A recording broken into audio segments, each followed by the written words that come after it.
Hello, everyone, and welcome to Detroit, an Illustrated Timeline with Paul Vachon. Paul is going to take questions at the end. Um, so once he's done, you can unmute and ask the questions. If for some reason you're uncomfortable with doing that, you can record your questions in the chat and either Jason or I will ask Paul the question. So we'll begin, and so we'd like to introduce historian and author Paul Vachon. Thank you so much, Roger, for the introduction, and good evening, everyone.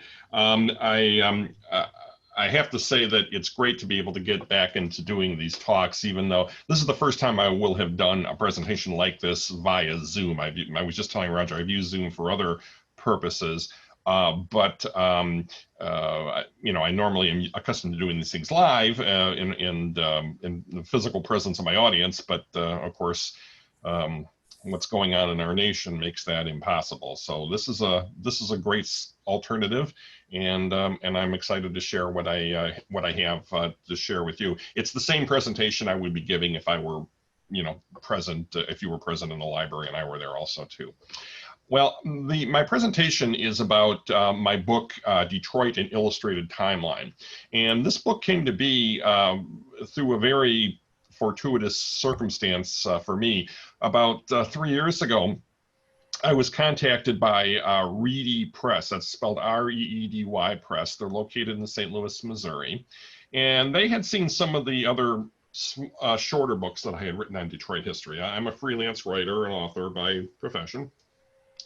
And they had liked what I had written, and they had done a book like this book on their hometown of St. Louis, and they were interested in doing a similar title on Detroit, and I was very honored to be asked. And the book is just as the title implies, it's an illustrated timeline book. It consists of a series of vignettes of text, each of which is anywhere from 200 to 300 words, some more, some less.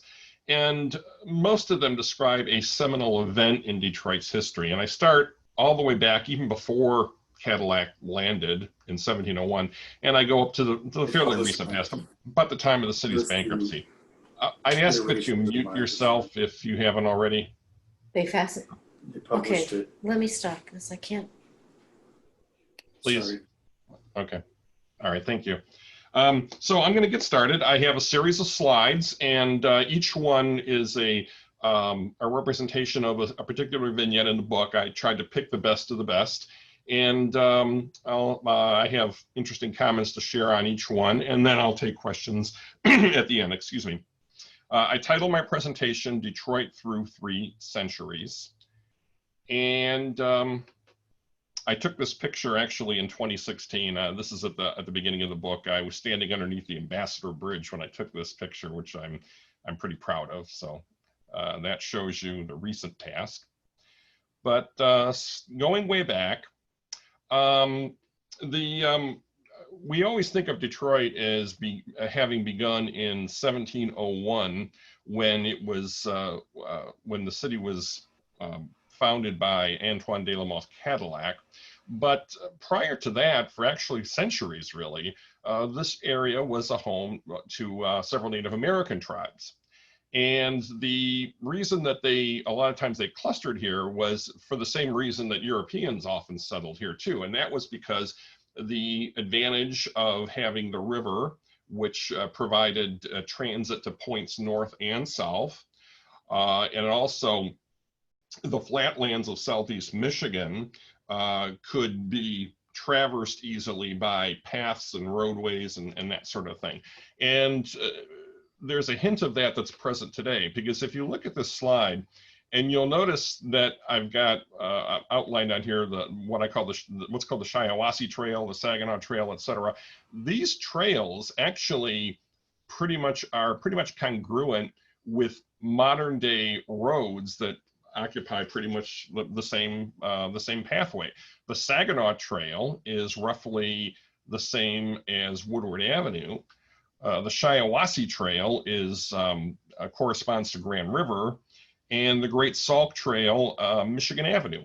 So they, when Europeans came and settled the area, they basically took that initial infrastructure that was already here, and I use the word loosely, and they began to build roads on that. Now, you'll hear too, and it's true, that after the fire of 1805, Judge Cadillac, Judge Woodward redesigned a street grid for the city that was based on the work of Pierre Lafont, who designed Washington, D.C. That's true, but it's also the street grid is actually a combination of different systems, this being one of them. And of course, on July 24th of 1701, Antoine de la Mothe Cadillac led his party of some 200 ashore, and they landed at what is roughly the intersection today of Jefferson Avenue and Griswold Street. The reason is at that point is because the river was considerably wider than it is now. Much of what you see from Jefferson to pretty much the breakwater, much of that is landfill. So the river was wider than it is now. They almost didn't stop at that point though. The day before, the expedition they were on came from Montreal. They took a series of streams from Montreal past Ottawa, and they were going to the upper Great Lakes to the Georgian Bay area. But since the streams didn't go through in all places, there were points where his expedition would have to lift up their canoes and portage them, as they say. So they would have to walk till they found a continuation of a stream, and then they would continue on. So it was quite laborious. They got to Georgian Bay, and then they eventually went south because they knew the general area. They wanted to set up a new military outpost. The day before, they actually went through what's now Lake St. Clair and then down the Detroit River. And when they got to the point where Detroit is now, they looked on the bluff over the river and they saw a lot of predators. They saw wolves and coyotes and other animals and so forth that they thought might be a danger. So they continued on south, and they made camp that night on Groseal Island, which of course is further down. They started out the next day going still further, but as they went further, they could see that there were islands all over the place. And they wanted, the purpose of setting up the fort up was to try to keep the British at bay so the French could have their share of the lucrative fur trade. So they wanted something that was militarily advantageous. So they turned around and went back to the place where they were the day before, because there were very few islands there. And that's when they decided, they settled on the spot, which is, as I said, roughly the corner of Jefferson and Griswold Street.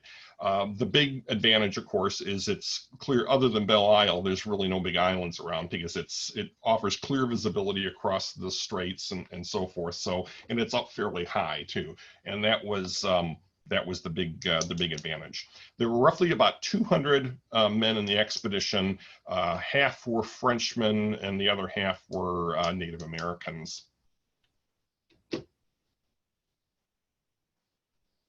And then after the fort was established in the succeeding years, French civilians would come to, that were coming to North America, would settle in the area around the fort. And Cadillac was both a explorer, he was also kind of a tyrant too, and he saw himself as kind of akin to a landlord from the feudal times. And what he did was, there was a tradition for the French who were doing farming to arrange their farms in a way that would be a long, narrow ribbon, whereas it would have just a small amount of frontage on the river so that they could draw water for irrigation, and then they would pipe the water further up inland, and the farm would be like a very narrow ribbon, if you will. The homes were pretty much next to each other, lined up in a row close to where the shoreline was, so they would have the opportunity to socialize.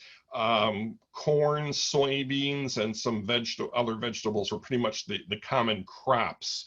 But Cadillac, being kind of the feudal person that he was, demanded a certain percentage of the crop sales from every one of the tenant farmers and so forth. So he was definitely in it for himself. The interesting thing, though, is if you look closely at this picture, and I don't know if you can see my cursor right here, but I'm pointing to this ribbon farm right here. It says Pierre Rivard. And then if you go a little further in, you'll see other names that might sound familiar. And the reason they do, Saint Jean is right here. The reason they do is because those are the names of modern day streets, which are in the same areas. So when you drive out Jefferson Avenue today from, say, where the Renaissance Center is, if you're going out towards Grosse Pointe, you'll see that many of the streets that are there have those French names, because that's a vestige of the ribbon farms that were once on what is today a modern city block. And there are others too. Now, the farms were so narrow, there were actually several per a modern city block. So that's why not every one of these farms has a modern day street named after it, but a number do. And I just pointed out too, as you go, this map is just a snippet of a larger map.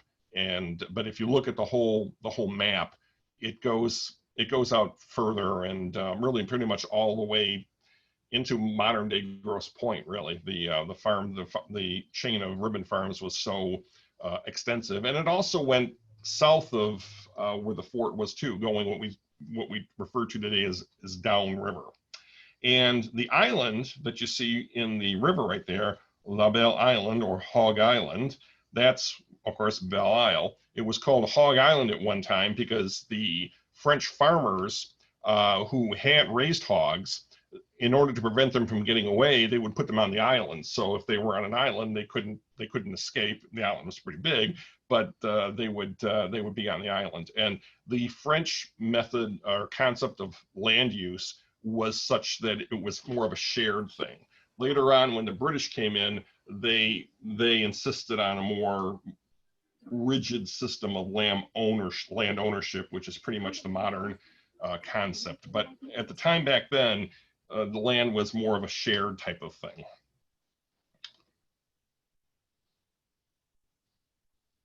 And that system continued until about 1760. And in 1760, the village of Detroit, it saw the first in a series of regime changes when the British came, and that was a result of the British victory in the French and Indian War. And so, for us in the 21st century.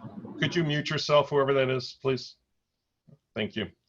What happened then was the British came in. They allowed the French civilians to stay and maintain their traditions and customs, but the government and so forth, would be run by British military authorities.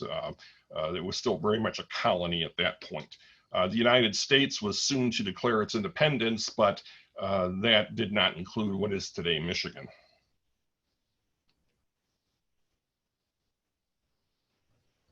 Now, the Treaty of Paris gave Detroit to the United States. The Treaty of Paris was signed in 1763, and that was or 1783, pardon me, and that recognized the British defeat in the American Revolution, but the British refused to leave several northern cities, Detroit being one of them. Their rationale was that during the years of British occupation, that the British had spent a great deal of money defending the city, and that they felt that they were entitled to stay there in order to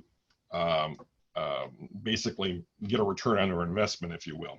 Well, ultimately, 10 years later, the Jay Treaty was signed in 1793, and that mandated that all British military installations had to be turned over to the Americans no later than June 1st of 1796.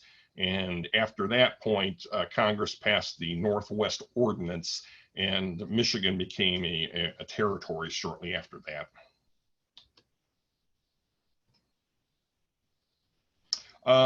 This is kind of a dark chapter in Detroit's history, and it's something that is not real well known.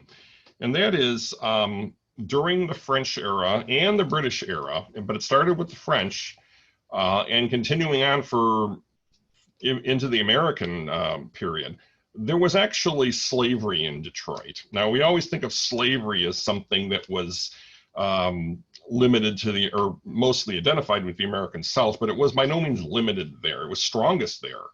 But slavery in different forms did exist elsewhere, and Detroit was one of those places. Cadillac himself was a slave owner. There were a number of other leading citizens in early 19th century Detroit who were slave owners. Lewis Cass was a slave owner. Alexander McComb was a slave owner, and there were others too. And that was that's really, of course, by modern standards, a stain on our society, on our history. Slavery in Detroit was not identical to what existed in the U.S. South. First of all, the majority of the slaves here were not African American. They were Native Americans that had been enslaved. They weren't necessarily enslaved for life. In some cases, it was an indentured situation where they would eventually earn their freedom.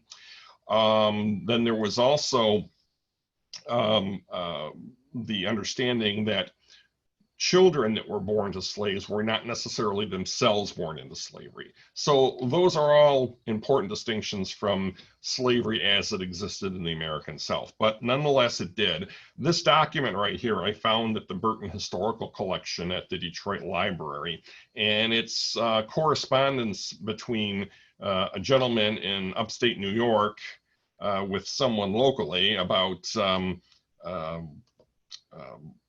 basically talking business about trading slaves. You know, they would say, negotiating prices and cutting invoices, and I mean, it's crazy. But when we think of that today, that they're trading in human beings, just like we would think about trading in fruit or canned goods or something like that. So, but that was unfortunately the way life was in the early 19th century. Now, in 1805, there was a devastating fire in Detroit. I don't have it in this presentation, but I have a slide, or I should say a picture in the book, which shows, it's based on a painting that shows the city pretty much going up in flames. The story was that in 1805, there was a gentleman who was a baker who was getting his shop ready early in the morning one day, and he was smoking a cigar, and some wind came along and blew the hot ashes off his cigar onto a nearby pile of hay, and that ignited the hay. And of course, the village at the time was all made out of wood, basically, so it was very vulnerable to fire. A number of citizens organized a bucket brigade where they would form a human chain and they would get buckets of water from the river and try to douse it, but that, of course, was futile. So in a matter of just a short couple hours, almost every single building in the city was destroyed. Not long after, Judge Augustus Woodward, who was from Washington, D.C., came to Detroit at the behest of President Thomas Jefferson, and his assignment was to do what he could to rebuild the city.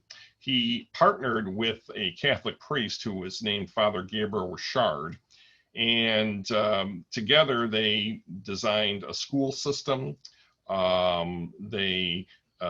Woodward designed a new street grid for the city, and they basically spearheaded a rebuilding effort that was quite successful. And it basically carried the city into the 19th century and allowed it to become the working town that it later did. The picture here is interesting because the way that Woodward envisioned the street grid it was based on what Pierre Lafont had designed for Washington, D.C., which in turn was based on the street design for Paris. And it consisted of a circle, or a series of circles, with streets radiating out at various angles, which would create interesting triangular blocks and so forth. And the idea was that as the city grew, that pattern could be repeated further out, and it would be very compact and useful. It's very well suited to horse and buggy traffic, which was the mode of transportation at the time. It's not too well suited to modern automotive traffic, however. What happened, though, was that very little of it was actually constructed that way, because if you look right here, this is Grand Circus Park, and the circles that Woodward envisioned were called just that, circuses, and that's why it's called Grand Circus Park. You have south of Grand Circus Park a little bit of what Woodward envisioned. North of that, of course, it's just traditional blocks, because there were farmers there and landowners who didn't want to cooperate with the idea. If you look south of pretty much where Campus Martius is, it's not like this today, actually it wasn't, but this was the way Woodward designed it. He wanted that pattern to continue pretty much down to the water's edge. So what we call the Necklace District today, which is south of Grand Circus Park on either side of Woodward, is really the only part that actually survived. And you can see here that some of the streets have names different than their modern names. Broadway was called Miami Avenue, and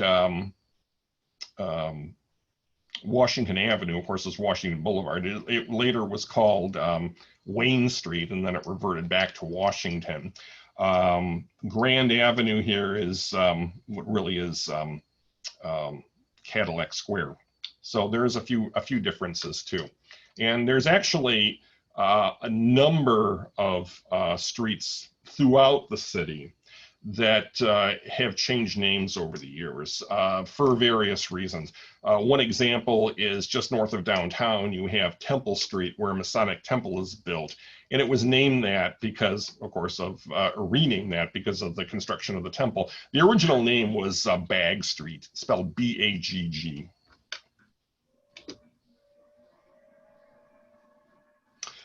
This is the Second Baptist Church on Monroe Street. This is right in the Greektown area. Now, Second Baptist Church is interesting because it was founded in the 1840s by some former slaves who had escaped from the South. Well, they came north and they wanted to worship at what was then called the First Baptist Church. But they were discriminated against, so they decided to form their own congregation, which they called the Second Baptist Church. The Second Baptist Church is one of the oldest African-American congregations in the United States.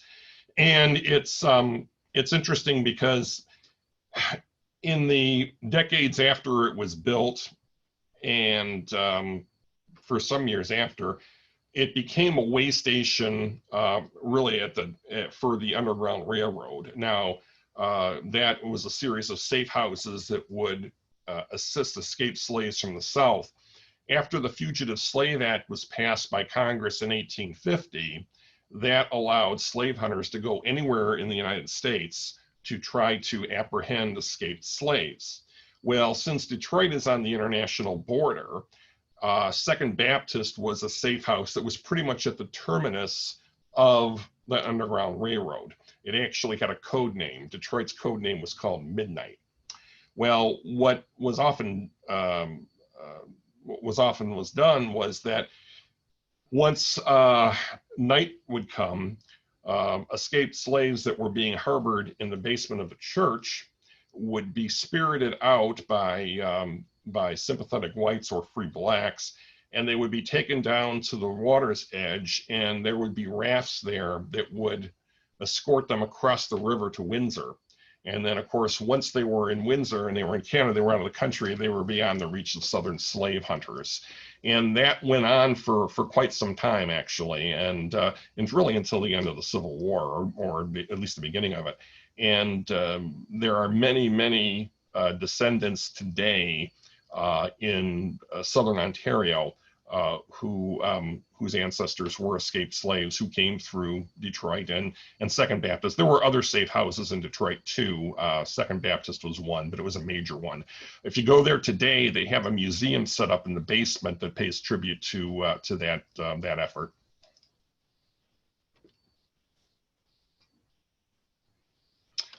This house was located on St. Antoine Street, and, pardon me, and this was right at the corner, basically, of St. Antoine and Congress.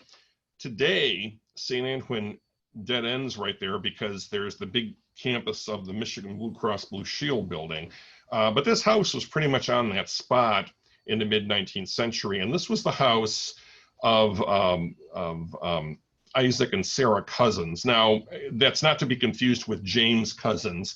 That name was spelled differently. That was C-O-U-N-Z-E-S. This Cousins, they were spelled with no U. It was just C-O-N-E-S. And they were one of the first Jewish couples in Michigan, or families in Michigan.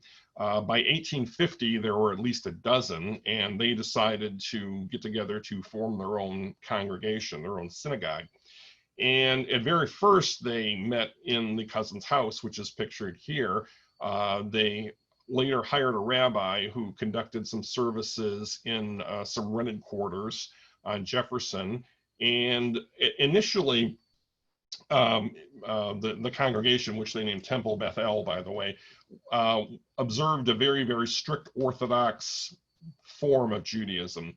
After about 20 years, a new rabbi came in and decided to embrace a more liberal reform tradition, which had taken root in Germany and had been exported to the United States. Well, that created a schism in the congregation, which resulted in a number of congregants leaving and forming their own. And that synagogue, that congregation still exists today. It's called Congregation Sheretz Zedek. And today, Sheretz Zedek is located on Northwestern Highway near Telegraph in Southfield. And the current location of Temple Bethel is just a few miles up Telegraph at 14 Mile. Both of them had many, many other houses of worship in between too. Albert Kahn was a legendary member of Temple Bethel, and he later designed the first building that was actually a dedicated building built as their synagogue. And that building is today the Bonsdale Theater on Woodward and Elliott Street. It's an imitation of the Roman Pantheon. And it's, I think it was just decommissioned by Wayne State as a theater. It's supposed to be part of a hotel that is going up next door. It's going to be integrated into the hotel, which is exciting.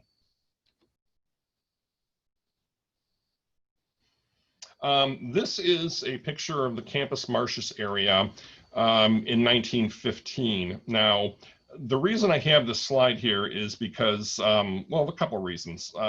You can see how transit at the time was still very very much a transition, because if you look closely, you can see horses and buggies.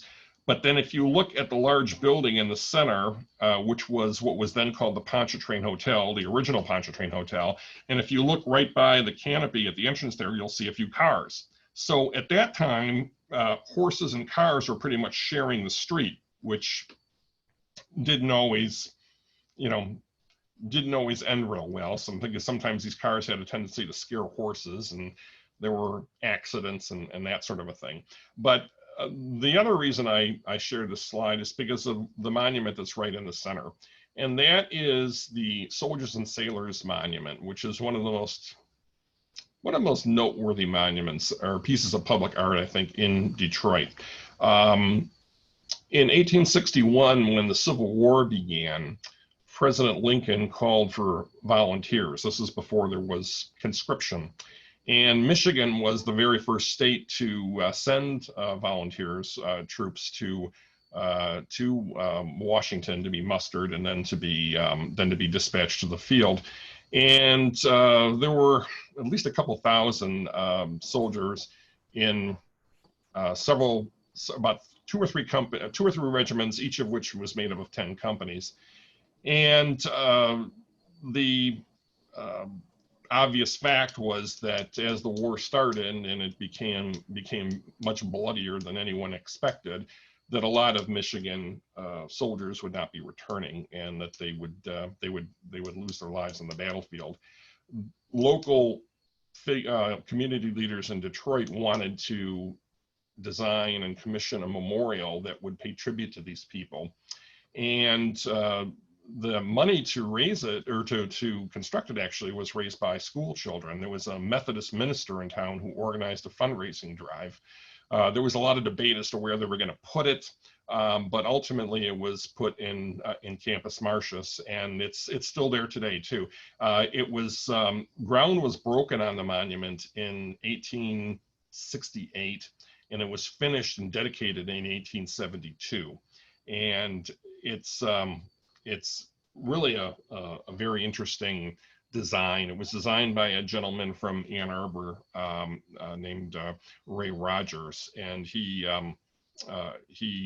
had moved to Italy, but then he came back to the United States, and he designed this beautiful monument. And the next slide, I have a picture right here. This is a program from the dedication ceremony for the monument that took place in April of 1872.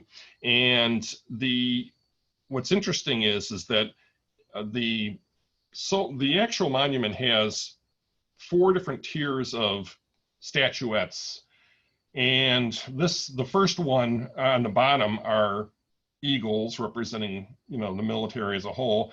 The fourth, or the next level, pardon me, there are allegorical male figures that represent different branches of the 19th century military, and that is cavalry, infantry, navy, and artillery. And the next level, although it's empty here, and there's a reason for that, which I'll explain, has some allegorical female figures. And the female figures represent pretty much the spoils of war. And I always have to look it up because I forget, so I have it right here. They represent Union, victory, emancipation, and history. And then the very top one is another allegorical female figure that represents the state of Michigan. The reason the female figures aren't in this picture on the cover of the program was because at the time the program was dedicated, they had run out of money, and they hadn't completed it. So, being honest as they were, they decided not to put them in the picture on the cover. But I'll go back, and if you go back right here, you can see it right here.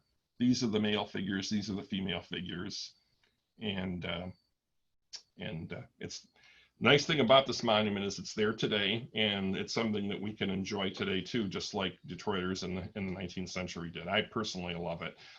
When Campus Martius Park was reconfigured about 15 years ago, they had to move the monument slightly, but it's other than a new granite base that it was put on, it's unchanged and just in a slightly different location. This picture is interesting because this is the David Whitney residence on Woodward.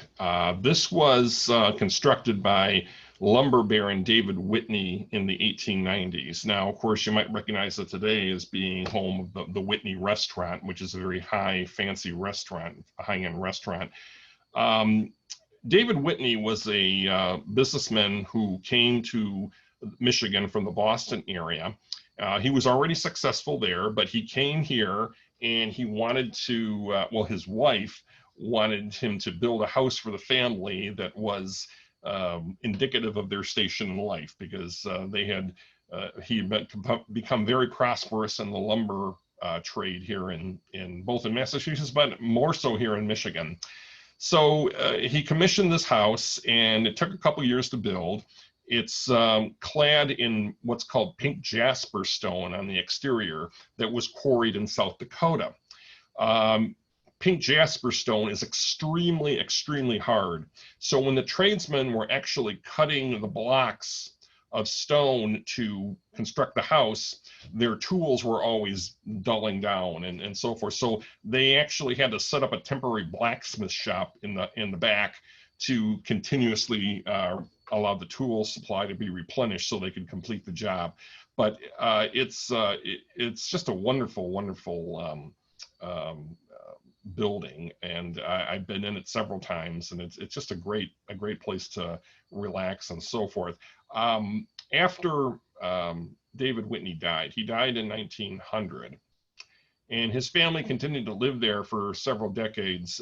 When the last member left, the home was donated to the Visiting Nurses Association of Michigan, and they used it for offices for several years. And in the 1980s, it was bought by some local businessmen who decided to turn it into a restaurant, which they did, and it has been that ever since. It's changed ownership a couple times, but the exterior of it looks basically the same then as it does now.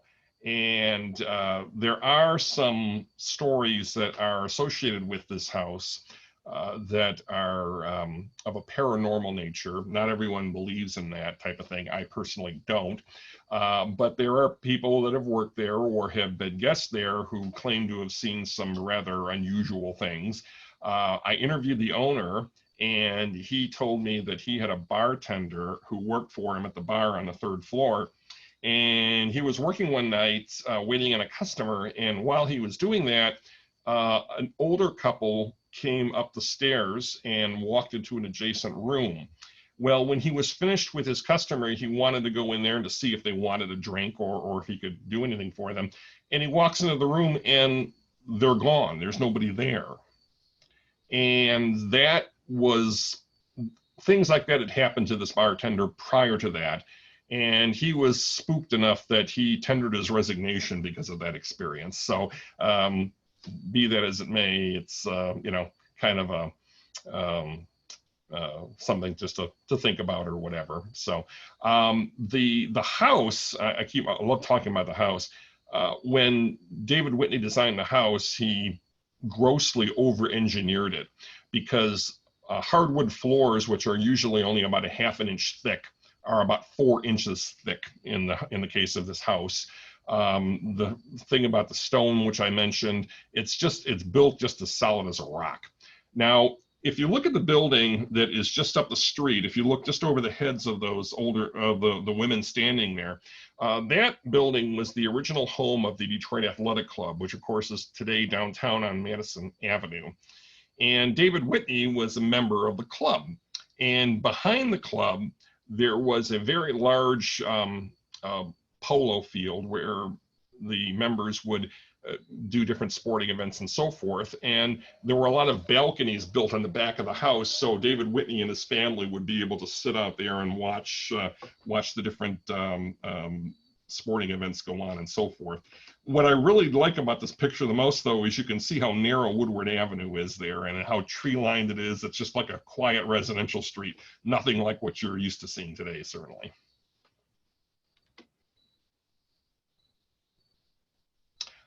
This is the very, very first factory of Ford Motor Company that was located on Mack Avenue in Detroit. Now, I have this picture in the book. But one thing my publisher did that I wasn't really enthused about was the stylized caption that you see here, where it says the first factory of Ford Motor Company. They cut that out, so the caption doesn't appear in the book, but the image does. It was a rented quarters.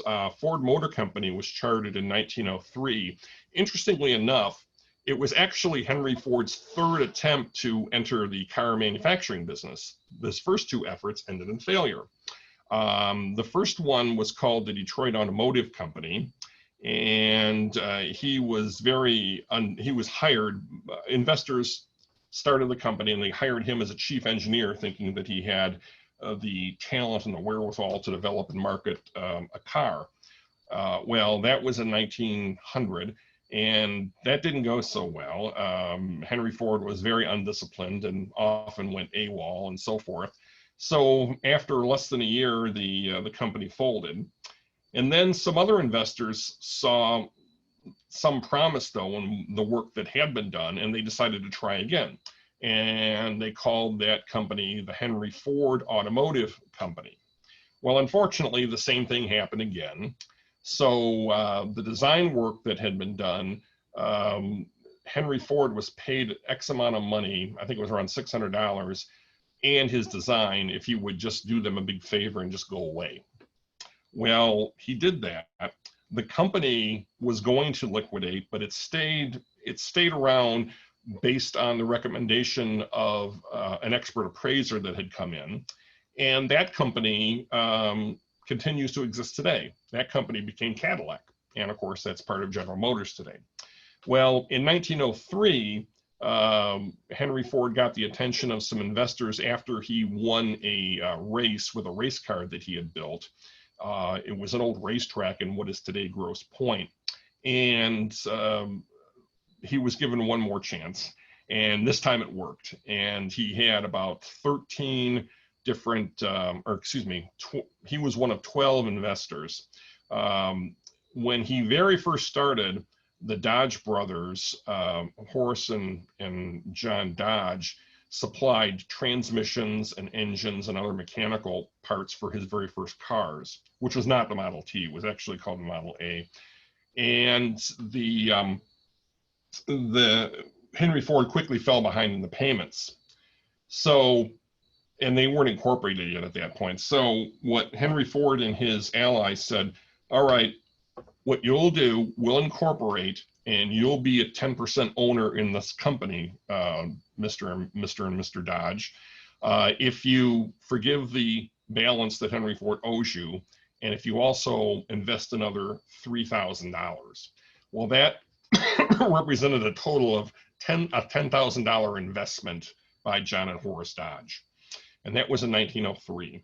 Ultimately, in 1919, Henry Ford bought out all his investors for various reasons. The two Dodge brothers together were paid $25 million for their $10,000 investment all those years earlier. So that just shows you how phenomenally successful the company became.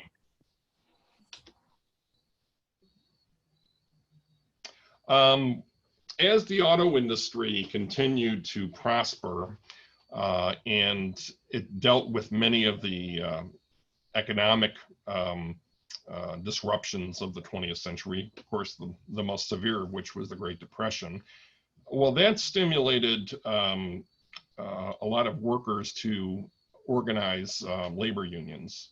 And the UAW had organized General Motors in 1936. They staged the famous Flint sit-down strike in Flint.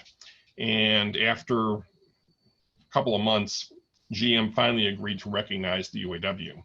Well, Walter Reuther, who is right in the middle of the picture, he's the gentleman with the watch chain, he decided to try to do it with Ford, although he knew Ford was going to be a much more difficult job to organize. Well, he he and a team of union organizers went to the Ford Rouge complex in Dearborn in 1937 to distribute leaflets to workers that were at shift change and to distribute leaflets to workers either coming in or going out of the plant at that time.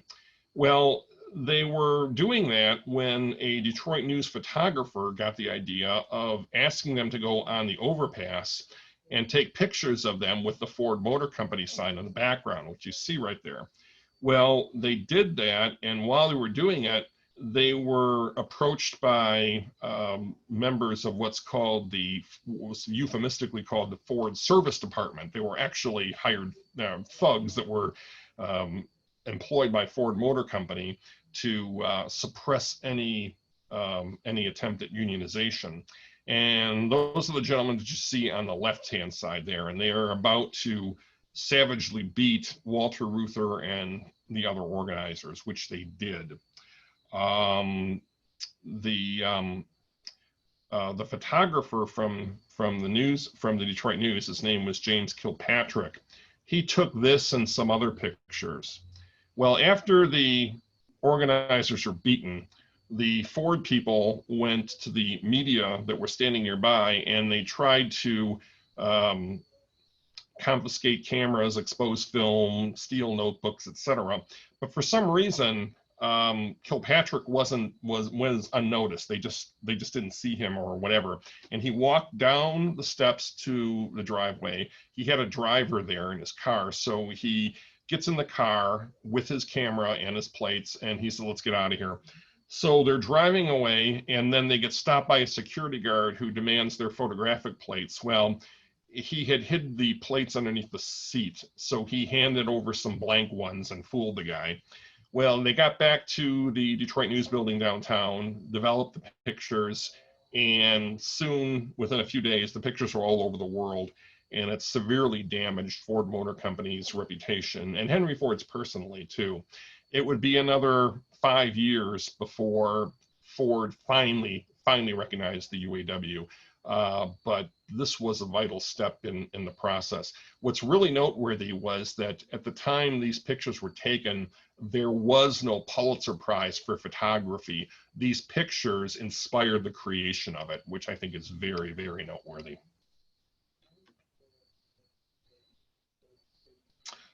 This is Father Charles Coughlin, who was pastor of the Shrine of the Little Flower Catholic Church in Royal Oak. It's located at 12 Mile and Woodward. Now, Father Coughlin had been given the assignment in the 1920s to establish this parish in an area which was rapidly growing, Royal Oak. And he got the idea first to broadcast his services over the radio that would attract donations. And it was successful. But then after the Depression began, he continued his broadcast and he became a strong advocate for the election of Franklin Roosevelt to the presidency. After President Roosevelt was elected, Father Coughlin thought that he was going in the wrong direction. He advocated policies that were somewhat sympathetic with European-style fascism. And he basically went on, really went crazy with some of his utterances. He had a falling out with President Roosevelt. He even called him a liar on the radio. He was ordered to apologize for that. But until 1937, he really wasn't stopped. And the reason was that the bishop in Detroit really supported him. After Bishop Michael Gallagher died in 1937, his successor was a gentleman by the name of Archbishop Edward Mooney. And he was much less tolerant. He kept a closer leash on Coughlin, although he still let him continue. And then finally, when the United States entered World War II, then it became impossible for him to continue. He was also publishing a newspaper called Social Justice, which was so extreme it was eventually banned from the mails by the U.S. Post Office. And then Coughlin was ordered off the air. For a short time, he continued to publish the newspaper, but then it turned out that he was going to be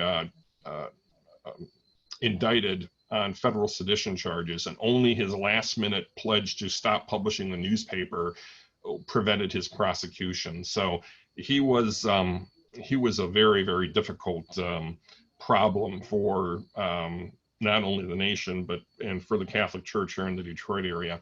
After that, he just basically reverted to the role of a parish priest, and he retired in the 1960s.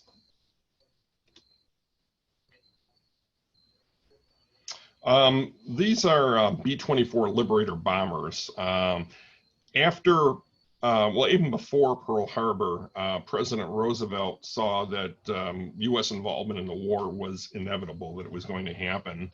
And the government approached Ford Motor Company with the idea of building these bombers, this B-24 Liberator bomber that had been designed by an aircraft company in California and San Diego. And of course, Ford Motor Company, they had built planes before that, but nothing this complex. And Edsel Ford, who was Henry Ford's son, and his production chief was a man named Charles Sorensen. they went out to San Diego to visit the company. It was called Consolidated Aircraft. And while they were there, they saw the design of the plane, which they thought was great, but then they saw the primitive methods that Consolidated was using to build the planes. They were just putting them together out in the sunlight, which is of course terrible because the sunlight will expand the metal and cause things to not fit properly. And they had no real blueprints. They just had sketches and templates and that sort of a thing. So they retreated to their hotel, and Sorensen stayed up pretty much the whole night designing both a assembly line production method that could be used to build the plane efficiently, and then also even a rough idea as to the plant that would have to be constructed in order to do this. Well, he showed his work to Edsel Ford the next day, who instantly approved the construction of the plant. Ford Motor Company had to send a team of draftsmen out to California to work with what information they had in order to draw blueprints for the plane. They put them on a train and took them to Dearborn. The blueprints took up several railroad cars. There were so many of them. Then the ground was broken on the plant in late 1940 by shortly before Pearl Harbor in December of 41. The plant was almost finished. And no sooner was it finished than production began on these bombers for the government. But there was a lot of obstacles to achieving efficiency. In fact, the plant was built in Ypsilanti near Willow Run, and because there were so many problems designing the plane or building the plane, the plant got a derisive nickname. Instead of Willow Run, it was called Will It Run. Well, over a few years, the methods were gradually refined.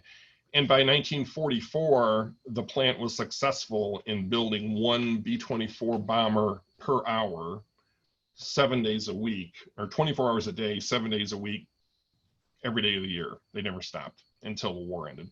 And that was just an amazing, amazing feat. Other companies in other parts of the country built B-24s, but that one plant in Ypsilanti was responsible for about 50% of all B-24s that were built during World War II.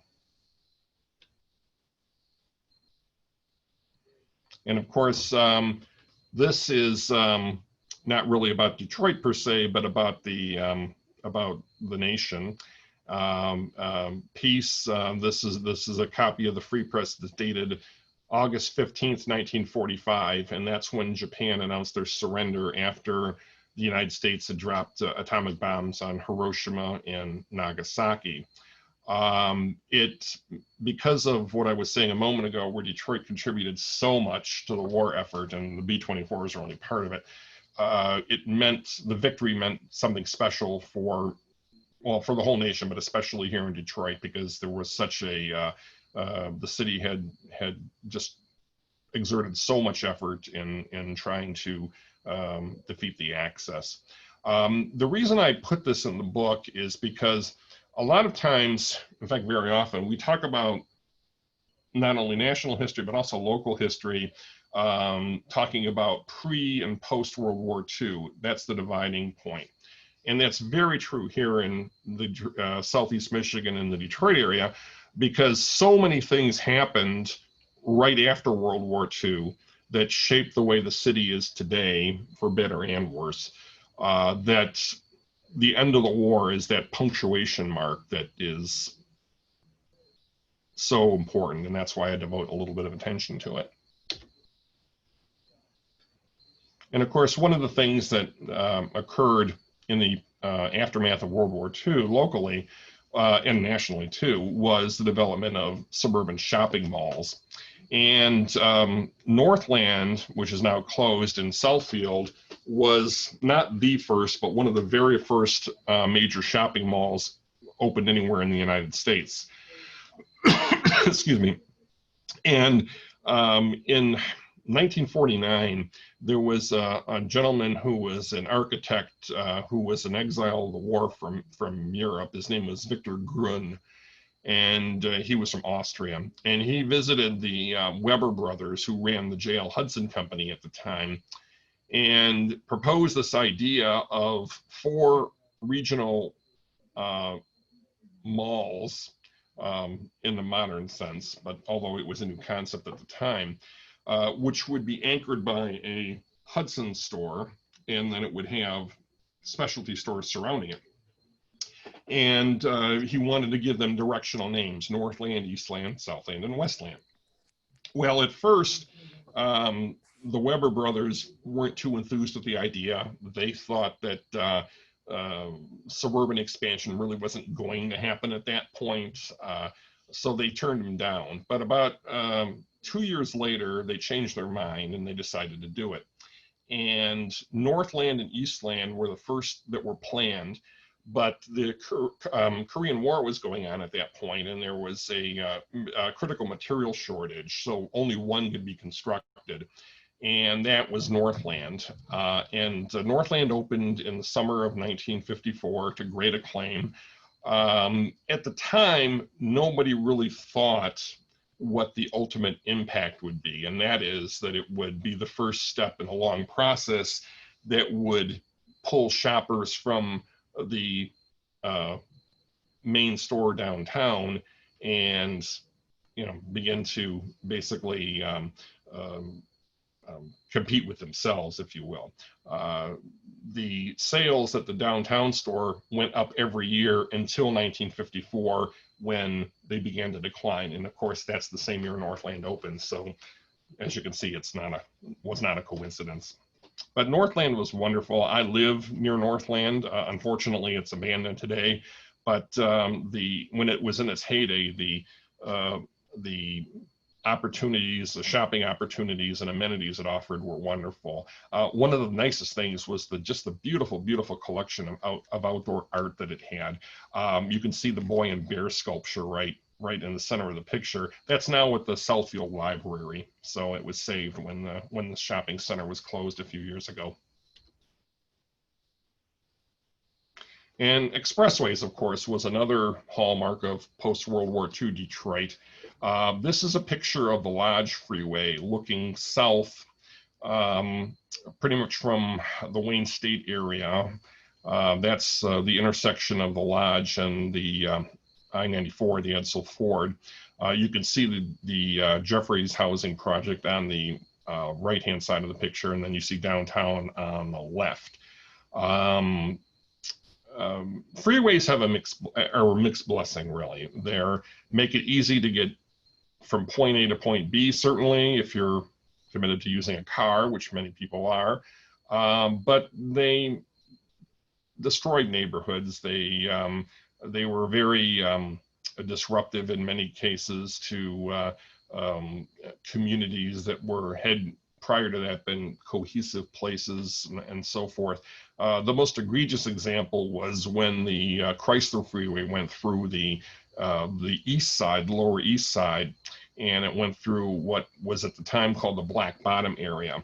That was an area that was heavily African American. That's not the reason it was called Black Bottom, by the way. It was called that by the French farmers centuries earlier because of the color of the soil in the area. But it was done with a very low degree of sensitivity, which was common at the time. And it basically destroyed a neighborhood. And the people that lived there had difficulty finding housing elsewhere because there was a very rigid discrimination and segregation that was enforced in the city at the time, not legally, but like in the South, but by very, very strong social customs. So, as I said, freeways are certainly can be perceived as both a blessing and a curse.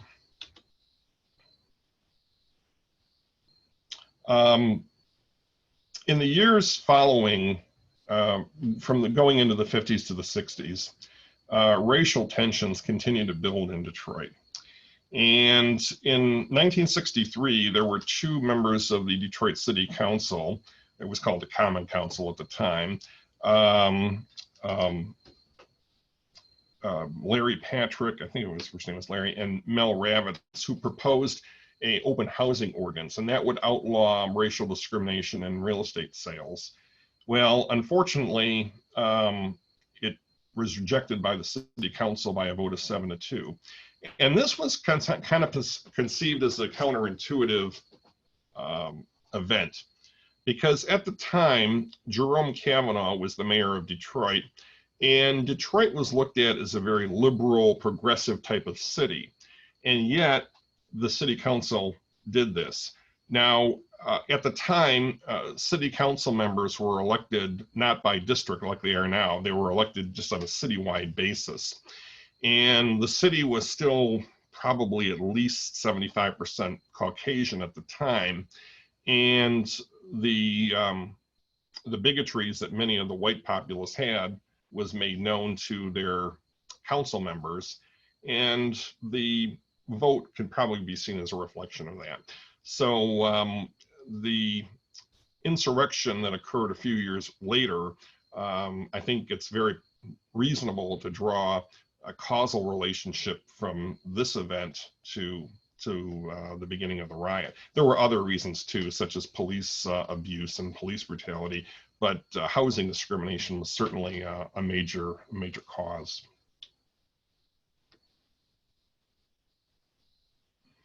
And of course, in 1967, in July 23rd, there were 2 undercover vice police officers who raided what was called a blind pig on the city's west side. Now, the establishment was located at the corner of 12th Street, which is called Rosa Parks Boulevard today, and Claremont Avenue. Now, the place was an after hours or unlicensed drinking establishment that was located over a printing shop. Now, by that time, many of the civil rights laws had been passed and implemented, and it was legal for, or I should say it was illegal for bar owners or whoever to discriminate based on race. Nonetheless, many African Americans didn't feel comfortable in bars that were largely frequented by whites, so they continued to operate some of their own quasi-legal places. And the bar that was on top of the printing, economy printing, was thought to be, was tipped, the police were tipped off to it. And they decided, there were 2 police that decided to raid the place. It was actually early on a Sunday morning by that point. And there were about 80 people there, which was far in excess of the number they expected. They were celebrating the safe return of 2 young men from Vietnam. Well, the police made the decision to arrest everyone there, despite the fact that there were so many. And the staffing of the police was at a very low level because it was a summer weekend. There were a lot of police that were out of town on vacation. And so there were not a lot of resources at their disposal. Nonetheless, there were vehicles that came to pick up the arrestees. As the last one left, a rock was thrown at the window. It broke it, and that was the spark that touched off what eventually became known as the 1967 insurrection. Just like the end of World War II was a major turning point in Detroit history, the 1967 insurrection can also be perceived that way too. So many things that we talk about in Detroit, we talk about either before or after the riot. Now, it's interesting how we say the riot. This was not the only riot in Detroit's history. There was one during World War II in 1943. There was one during the Civil War in 1863. But because the events of 1967 were so impactful and so fresh in many people's memories still, even though it's been over 50 years, we still refer to that as the riot. And of course, it touched off several days of looting and arson. And the after effects were a major population loss for the city and a hollowing out of much of the prosperity that the city had previously enjoyed. And if there's one thing that I think is probably the most unfortunate in my whole presentation here, it's certainly what I talk about here. I do talk about other things in the book that's not part of the presentation, particularly that are related to this. And the 1974 Supreme Court case, Milliken versus Bradley, has to do with the fate of a court-ordered desegregation plan that had been ruled on by a federal judge in Detroit a couple years earlier. It was appealed to the Circuit Court of Appeals in Cincinnati, where it was upheld, but then the state appealed it all the way to the U.S. Supreme Court, where it was reversed by a 5-4 vote. And I've always said that, and I really do believe that if one Supreme Court justice there had voted differently, we would have a very, very different metropolitan Detroit today than we have.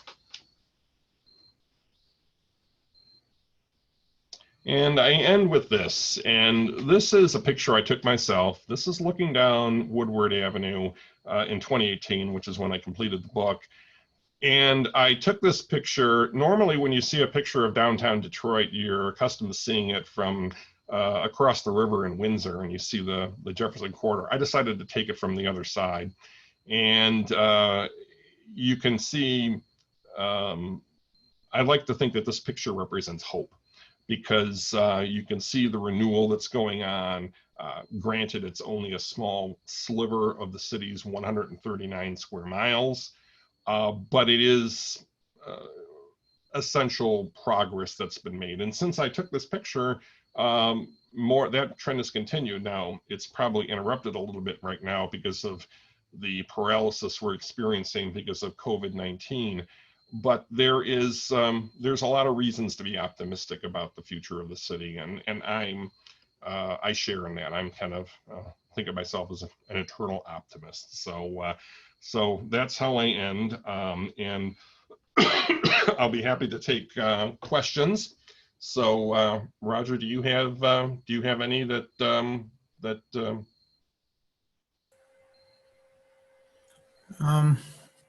You mentioned that Indians were used as, I'm sorry, Native Americans were used as slaves? Yes. What percent were Native American? What percent were African American? It was probably, it's not possible to tell with accuracy, but it was approximately 75% were Native American and the balance were African American. Some of the African Americans had been enslaved in the South and escaped up here thinking that they'd be free up here, but that wasn't always the case. So that's believed to be the breakdown. Okay. And this picture, it looks like you took it in the middle of the street. Is that true? I did. Yeah, I waited till the traffic cleared. I was standing in the middle of the street when I took this picture. Yeah. Okay, well, we'll open it up to people. They can unmute, or if they're a little uncomfortable, they can put a question into chat. Hi, Paul. This is Max. Can you hear me? I can hear you, Max. How you doing? Good. Hey, I just had a quick question for you. I know that you're a historian, not a futurist, but you've just presented us several pictures and stories from the past. If you were to kind of prognosticate and look ahead to the future, what types of pictures or things do you think might be in the next few pages of this that we're not seeing yet in the future? Great question. Here's what I think you will probably see in the near-term future, and by that I mean 5 to 10 years or what have you. I think that if you were to, and again, I'm going to talk about the parts of the city that are already on their way towards recovery. If you were to walk down Woodward Avenue downtown 5 or 10 years from now, I think you see a lot more pedestrians now than you did 5 or 10 years ago, but I think that trend will continue, and I think you'll see a lot more. And you can say that about the Midtown area too. I think you'll have more small businesses moving in. Younger people especially like many of the amenities that an urban environment offers. and they'll take that over, you know, a suburban office park any day in many cases. So I think that you'll see that. The one thing that could, I don't want to say derail, but hasten the pace of renewal is the fact that the educational opportunities within the city are severely limited right now. And when that problem is solved, then that will accelerate what it'll make the city much more attractive to middle-class families and that sort of thing. I think that the building blocks are there. I think it can happen. And it's happened in other major cities, and I think it can happen here too. So I guess my optimism is tempered a little bit by that. If we can, you know, get something like the educational issue solved, and then of course continue to invest in terms of businesses and so forth, I think you'll see a much more lively and vibrant city in the future. Thank you. You're welcome. Anyone else? Paul, I don't have a question, just Grace. I enjoyed Hi, it a Grace. lot. I'm glad I was Thank able you. to get on. And look, take care. That's great, okay? Grace. It's wonderful seeing you. Yeah, Good yeah. to see you. Bye-bye. Yeah. Take care. Hi, Paul. This is Donna. Thank you. This has Hi, really Donna. been interesting. Thank you. Thank you. Anyone else? Paul, some folks arrived late. Some of them are asking what was the name of your book again. Actually, I'm going to go one slide here. It's called Detroit: An Illustrated Timeline. And if anyone is interested in purchasing my book, if you email me at my email address there, pr.vachon@hotmail.com, I'll get your shipping instructions and explain how you can go about paying me. The cost is $39.95 plus shipping and sales tax. If you're outside of the state of Michigan, there is no sales tax. So that's how it would work. It's a hardcover coffee table style book that's my publisher did a great job of executing this book. It's got a very nice page stock that was used with glossy pages and thick covers and so forth. They did just a fabulous job putting, actually publishing this book, better than I expected, certainly. So it is a little pricey, but I think it's justified by the quality of the product. So. Hey, Paul, I had a quick question. This is Steve. Does Yes. your book cover the surrounding areas beyond the downtown area? Oh, yes. The presentation was focused on downtown. It was, but no, I talk about, well, for example, the riot that didn't start downtown, and there are other aspects of the city too that are covered in the book that are not confined to the downtown or the midtown area for that matter. So I hear a dog barking, I think. Appreciate it. Thank you. Mm-hmm. Anyone else?